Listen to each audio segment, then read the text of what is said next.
Hey YouTube, OG Kicks 86, Kicks with the Z, back with another sneaker review. As always, just a quick disclaimer, my channel is not about hype.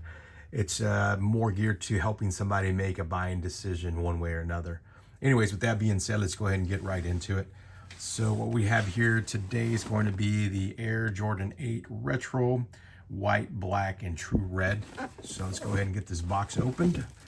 And nothing special about the box. You just have the garbage bag paper in here, and that's pretty much it. And let me put this up so we can have some room to work here.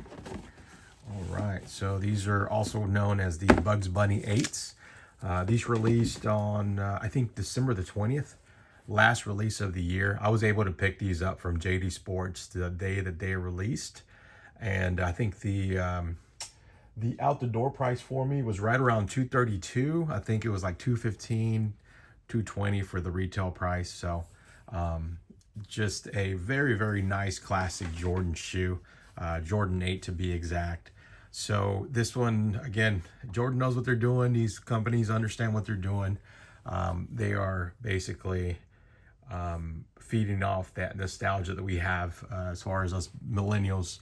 Especially with all this color. The reason I say that is because this color blocking, like this pop art, was something that was very popular.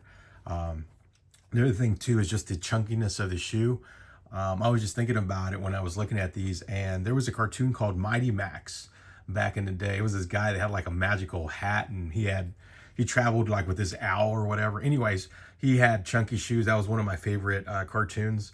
And even The Simpsons, I remember there was an episode where Homer got into running or something like that, and he had some shoes, and they look kind of similar to this, you know, kind of high toppy, double strap. Anyways, the whole episode of that Simpsons episode was around that shoe. So, and the cost of it. So, anyways, let's go ahead and get into the material here. A little bit stiffer on the toe part here. Again, this is not like a suede version like the Aqua 8s that released earlier. So I wish they could have done a little bit better job on the material here. This one is a unique shoe because it does have the double strap on here. This is kind of a throwback to the Air Jordan. I'm sorry, the Nike Air Raid, which was also designed by the same designer, Tinker Hatfield. So if you're curious, just kind of what it looks like without the straps. So some people wear them with the straps strapped on, like secured. Other people wear them like this. I typically probably wear them like this, to be honest. So you have that, and then you also have the Jordan Jumpman here in the stitching here for the Jordan 8. Very signature of the style for this shoe is this right here. I think this is called Chinchilla, if I'm not mistaken, as far as kind of this effect and the stitching that they have, but beautiful logo on there. For the midsole, this is a gray. You got a little bit of red, and then you have the white here as well. I guess you can call this the outsole technically. So just very true to the original, or as true as possible. You also have some Air Jordan branding right here on the strap right here.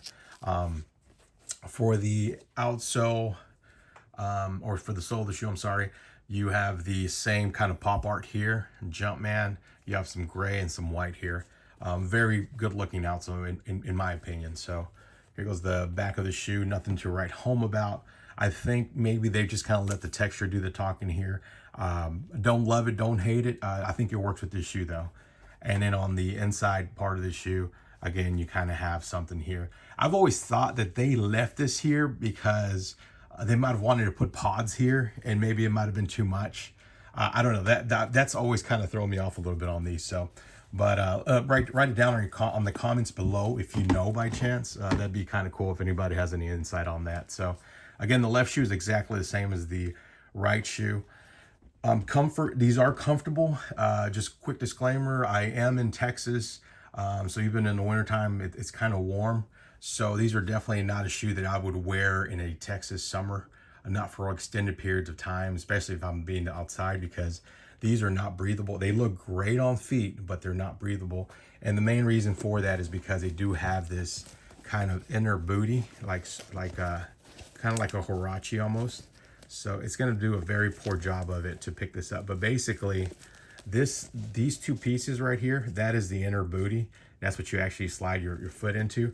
And then this kind of comes on the on the outside. So you kind of have like a double layer. Hopefully this kind of gives you a better perspective. So you see this is the inner booty, and then you still have this outer layer. So that's what makes them really, really hot in my opinion.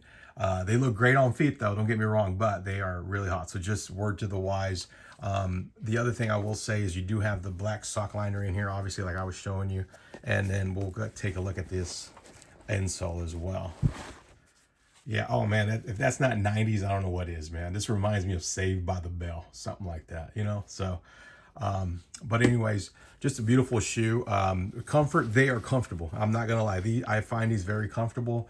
Are they as comfortable as a 13 or a 3? Maybe not, but they are comfortable. I could wear these all day if it wasn't for the whole, you know, heat situation, how hot they get. Versatility, I think this is definitely something you can wear with jeans and maybe even get away with playing on the basketball court with, to be honest with you. So that's just my opinion though. I mean, I don't play basketball, so I could be completely wrong. You can write down in the comments if you've ever played with the Jordan 8. My final thoughts on these, as of right now, these are still available. They are starting to dry up. I know a lot of people were disappointed because they couldn't get the Gamma 11s, and maybe this was like a consolation prize. So as a result of that, I am seeing them start to dry up a little bit, especially on the bigger and those mid-tier sizes. But if you do a quick Google search, you can either find them at one of the large Foot Locker, Champs, one of those sites, or even at those boutiques, sneaker boutiques. I'm sure you can still find some sizes there. My opinion, I think these are, it's just kind of depends on you, because for me, I've never owned this shoe, so it was a must. I don't care if I'm paying full retail for them, even if the price goes down later. So I'll put it to you like that. It just kind of depends, to each his own. Jordan 8 is not the most popular, and I'll be honest with you, it's not one of my favorite silhouettes, but this particular colorway, since it is white, it is a whole lot more wearable. So it's kind of to each his own on that end of it. But if this is a grail piece, like always, man, go after them, especially now if you can get them for retail. Save some money or do what you got to do. Maybe sell off something that you might not want or need anymore, and go ahead and go after these. It is a white shoe, so these will mess up. I will say, kind of from what I've seen in the future, prices might go up because, number one, there is the yellowing from just sitting there, and then the other part is, since it is a white shoe, they do tend to mess up a whole lot easier. So that drives the cost up in the future. And I'm talking about 2 or 3 years down the road. But hopefully that helps somebody with their buying decision. As always, let me know what you think about the shoe. If this was your favorite, or if you like the Aqua a little bit better, or maybe you like the playoffs. So just let me know. Put it down in the comments. OG Kicks 86. That's Kicks with the Z. And I'll see you on the next video. Thank you.